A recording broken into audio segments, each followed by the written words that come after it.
ደህና ነሽ ትሁት? ደህና ነኝ አመሰግናለሁ። ይሄ ሰውዬ በቃ ማንም ተው የሚለው አጣ ማለት ነው። ናቲ ልጅ የት ናት? አታስቢ ልጅሽ ጥሩ ቦታ ናት እኮ። የት? አባዬ ጋር። ወይኔ ጉዴ! አለሜን ፍለጋ አባዬ ጋር ሲሄድ ልጄን ቢያገኛትስ?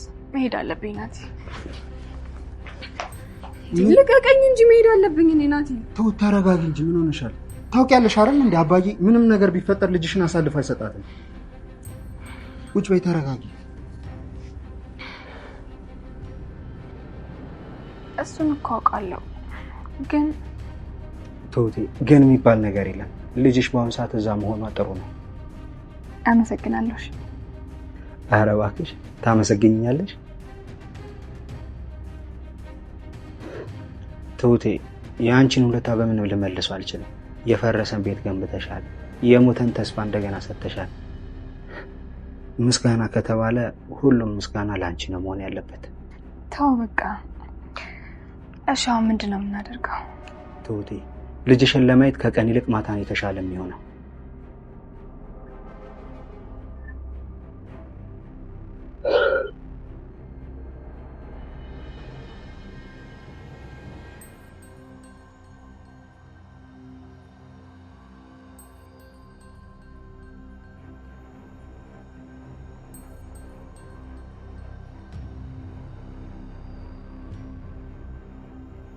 እናቱ ካለችበት የስቃይና የሰቀቀን ህይወት አውጥቶ በህይወት ለመትረፍ ምክንያት ለሆነችው ትሁት ከልጇ ጋር በሰላም አግብቷት ለመኖር ያቀደው ናቲ መፍትሄ ይሆነኛል፣ ፍትህ ይሰጠኛል ብሎ አስቦ መረጃ የሰጠው ፖሊስ ከድቶታል። ነገሩ ብዙም ሳይቆይ የመርማሪውን ሁኔታ ማይቶ የሰጠውን መረጃ እንዲመለስለት የጠየቀው ናቲ በመለሰለት መልስ ምንም አይነት መፍትሄ ከሱ እንደማያገኝ ገብቶት ነገሮችንም በራሱ መንገድ ለመፍታት መሞከር ጀምሯል። ነገሮች ባሰበው መንገድ አልሄድ ያለው ገዛኸኝም የዓለሜን ከእጇ መውጣት ሳያንስ አሁን ደግሞ እሷን ለማስመለስ እንደማስያዣግቶ የያዛት የትሁት ልጅ አምልጣለች። ተስፋው ተማጦ ምን ማድረግ እንዳለበት ግራ የገባው ገዛኸኝ ትሁት በማታ ቀስ ብላ ወጥታ ወደ አንድ ቦታ እየሄደች ባለችበት ከኋላዋ በቀስታ መከታተል ጀምሯል። እንደ ገዛኸኝ እቅድና ሀሳብ ከሆነ ትሁት በዚህ ድቅድቅ ጨለማ ልጇ ጋር ካልሆነ ደግሞ ዓለም ወዳለችበት ቦታ ልትሄድ እንደምትችል አስቦም ነው መከታተሉን የቀጠረው። ምን የሚፈጠር ይመስላችኋል? ትሁት ሰውየው እየተከታተላት እንዳለ አስተውላ ታመልጠው ይሆን ወይስ ገዛኸኝ በአንድ ድንጋይ ሁለት ወፍ እንደሚባለው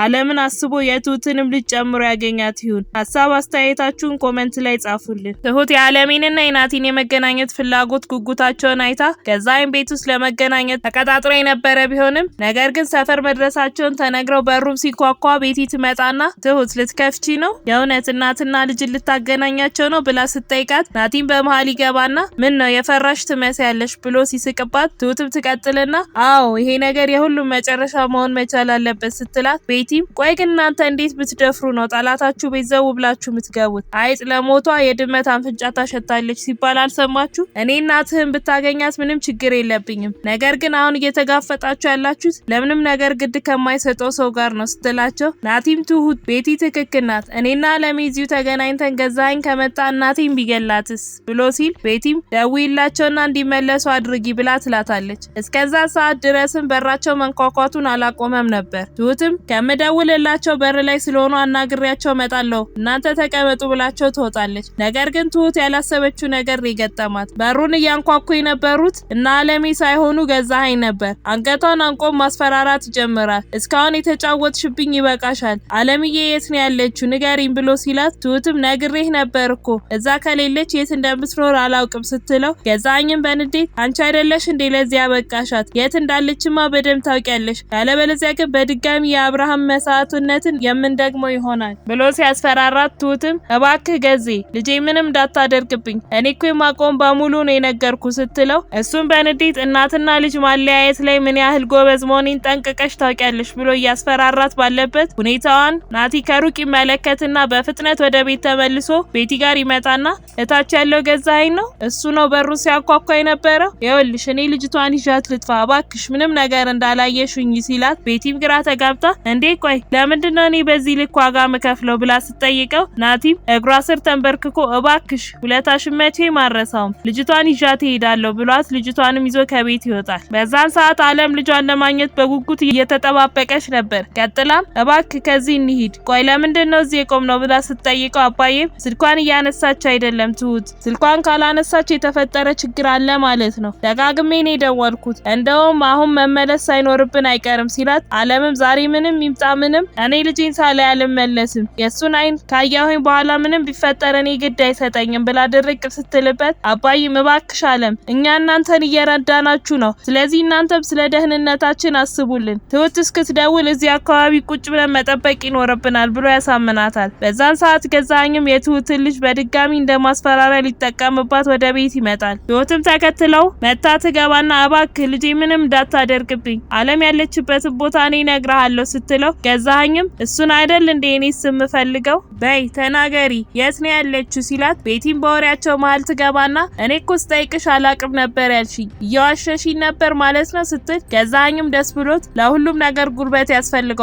አይደል አሁን ሴትዮዋ የት እንዳለች ንገሪ ሲላት ትሁትም የልጇን ከዛ ቤት ማምለጥ ሳታውቅ በፍርሃት አባዬ ጋር ነው ያለችው ስትል ቤቲም ነገሩን ለማድበስበስ በመሃል ትገባና እንደዛማ ለኔም ብለሽኝ ነበር ሌላ ቦታ ያልሽ መስሎኝ ነበር ስትል ገዛኸኝም ትሁት እየተጫወትሽብኝ ነው እንዲያለሹ ጨዋታ ምን እንደሆነ በኋላ ሳይሻለው እሺ ብሏት በንዴት ጥሏት ወደ ውስጥ ሲገባ የቤቲ ሁኔታ ግራ ያጋባት ትሁት በፍጥነት ወደ ቤቲ ጋር ትሄድና እንዴ ቆይ ናቲስ ብላ ስትጠይቃ ቤቲም ናቲ ልጇን ይዞ እንዳመለጠ እንዳትጨናነቅና ሰዎቹም ወደዚህ እንዳይመጡ ደውላ እንድትመልሳቸው ትነግራታለች። ትሁትም በፍጥነት ወደ ማዕድ ቤት ትሄድና ወደ አባዬ ጋር ትደውላለች። ስልኩን እንዳነሳውን በሹክሹክታ እንዲመለሱ ወደዚህ ቤት እንዳይመጡ አሁን ማውራት እንደማትችል ነግራው ትዘጋዋለች። አባዬም ለአለም ዛሬ ወደዛ መሄድ እንደማይችሉ መመለስ እንዳለባቸው አንድ የተፈጠረ ችግር እንዳለ ሲነግራት እሷም ምን ተፈጥሮ ነው ግን ልጄ ደህና ነው ስትሉ አባዬም ተናዶ ኧረ ተይ ግን አለሜ በጣም ራስ ወዳድ አትሁኚ የኔም ልጅ እኮ እዛው ናት ለዛውም በማታውቀው ጉዳይ በቃ በደንብ ማውራት አልቻለችም ግን በቃ ተመለሱ ብላለች ብሏት ወደ ቤት ይዟት እየሄደ ባለበትም ከናቲ ጋር መንገድ ላይ ተሸዋውዶ ሳይገናኙ ይተላለፋሉ። በዛን ሰዓት ገዛኸኝ በንዴት ወደ ትሁት ጋር ወደ ማዕድ ቤት ይመጣና የት ናት ንገሪኝ እኮ ነው ምልሽ ብሎ ሲጮ ሰምታ ቤቲም ትመጣና የኔ ፍቅር ምን ተፈጥሮና ብሎ ስትጠይቀው ገዛኸኝም ዝም በይ አንቺ ብሎ ወደ ትሁት ጋር ይዞርና አታለልሽኝ ማለት ነው ልጅሽን ወዴት ነው ቆይ ወሰድሻ ብሎ ሲጠይቃ ቤቲም በድጋሚ በመሃል ትገባና አያቷ ነው መሰለኝ አንድ ትልቅ ሰውዬ መጥቶ ነው የወሰዳት ስትል ገዛኸኝም ገጠር ብትልኪያት ከኔ ማምለጥ ምትችል ነው አይደል የሚመስልሽ አሁን የቁም ስቃይ ውስጥ ስከትሽ ሁሉንም ታወሪያታለሽ ብሎ ጸጉሯን ይዞ እየጎተተ ወደ ሳሎን ይወስዳታል። አባዬም የዓለም ጥያቄና ንዝንዝ ለመገላገል ሲል ወደ ናቲ ስልክ ይደውልና ያገናኛታል። እሷም ቀጥላ ደህና ነህ ልጄ ያሰውዬ ምንም አላደረገህም ስትለው ናቲም እኔን ምን ያደርገኛል ብለሽ ነው አለሜ ግን አንቺ እንዴት ነሽ ብዙም ስለኔ አታስቢ እሺ ምንም አልሆንም እና ደግሞ በቃ እማዬ ትንሽ ጊዜ መጠበቅ ይኖርብናል ከዛ በኋላ ተገናኝተን ያለምንም ፍርሃት በነጻነት እንኖራለን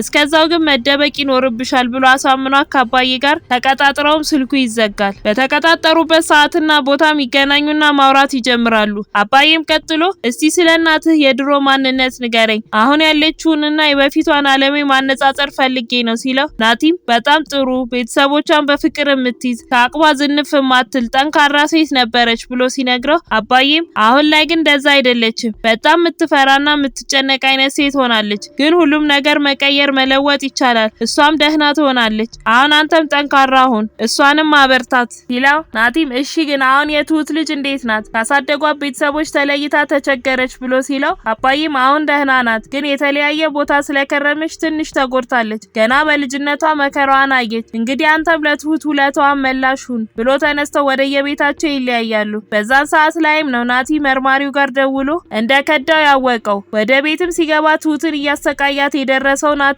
ገዛኸኝ እንደዛ ማድረጉን አስቆሞ ወደ መኝታ ቤቱም ካስገባ በኋላ ለትሁት ልጇን ለአባዬ እንደሰጠላት የነገራት። ትሁትም ሲመሽ ጠብቃ ወደ አንድ ቦታ ለመሄድ ከቤት ስትወጣ ገዛኸኝ ተከታትሏታል። በቀጣይ ምን የሚፈጠር ይመስላችኋል? ሀሳብ እንዲሁም አስተያየታችሁን ኮሜንት ላይ ጻፉልን። የምንለቃቸው ቪዲዮዎች ለብዙ ሰዎች እንዲደርስ ላይክ እንዲሁም ሼር ማድረጋችሁን አትርሱ። ቀጣዩ ክፍልም በፍጥነት እንዲደርሳችሁ ሰብስክራይብ በማድረግ የደወል ምልክቷን መጫን አትርሱ። በቀጣይ በሌላ ቪዲዮ እስክንገናኝ እስከዛው በሰላም ቆዩ።